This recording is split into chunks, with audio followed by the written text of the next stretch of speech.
This is the second award that I've ever got in America, so that's quite nice.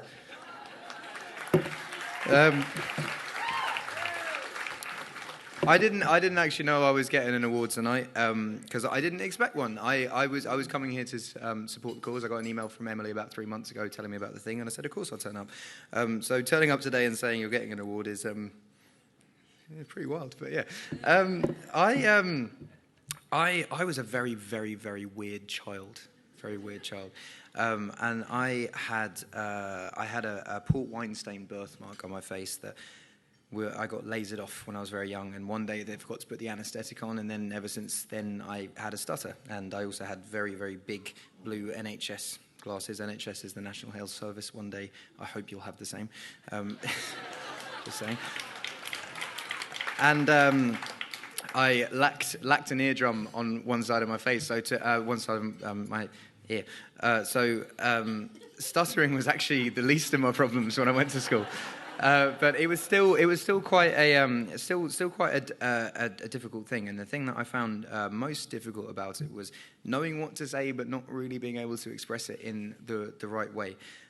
So I did different speech therapies and stuff, which wasn't very successful.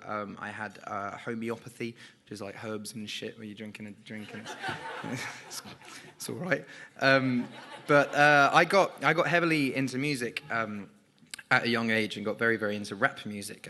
Eminem was the first album that my dad bought me. I remember my Uncle Jim told my dad that Eminem was the next Bob Dylan when I was...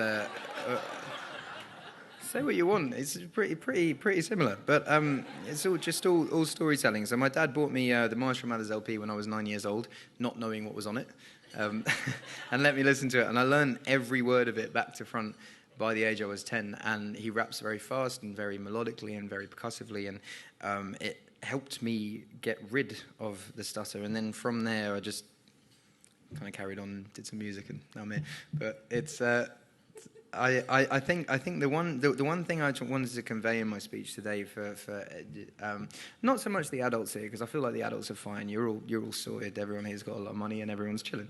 But more the kids that I hear that are going through the therapy, and I want to stress the point that it's not stuttering is not a thing you have to be worried about at all. And even if you have quirks and weirdness, you shouldn't be worried about that. I think the people that I went to school with were the most normal and were the coolest when we grew up. Like I was telling Emily earlier that one of the cool kids from school now does my plumbing. So that's a fact.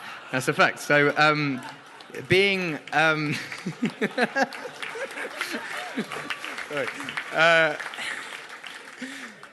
My thing that I wanted to stress most tonight is not necessarily to shed light on stuttering or make it a thing. Is just stress to kids in general is to just be yourself, because there's no one in the world that can be a better you than you. And if you try to be the cool kid from class, you'll end up being very boring and doing plumbing for someone that you don't really want to do plumbing for.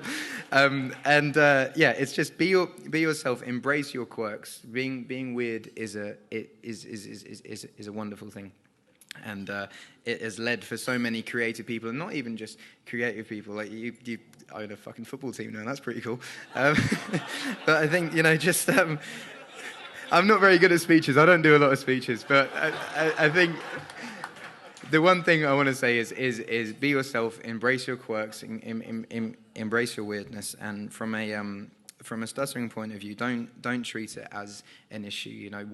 Work through it and get the treatment that you want to get, but don't ever treat it as an issue, and don't see it as a plight on your life, and carry on pushing forward. And I did all right. You can do all right as well. Emily did all right. Nice one. Thank you.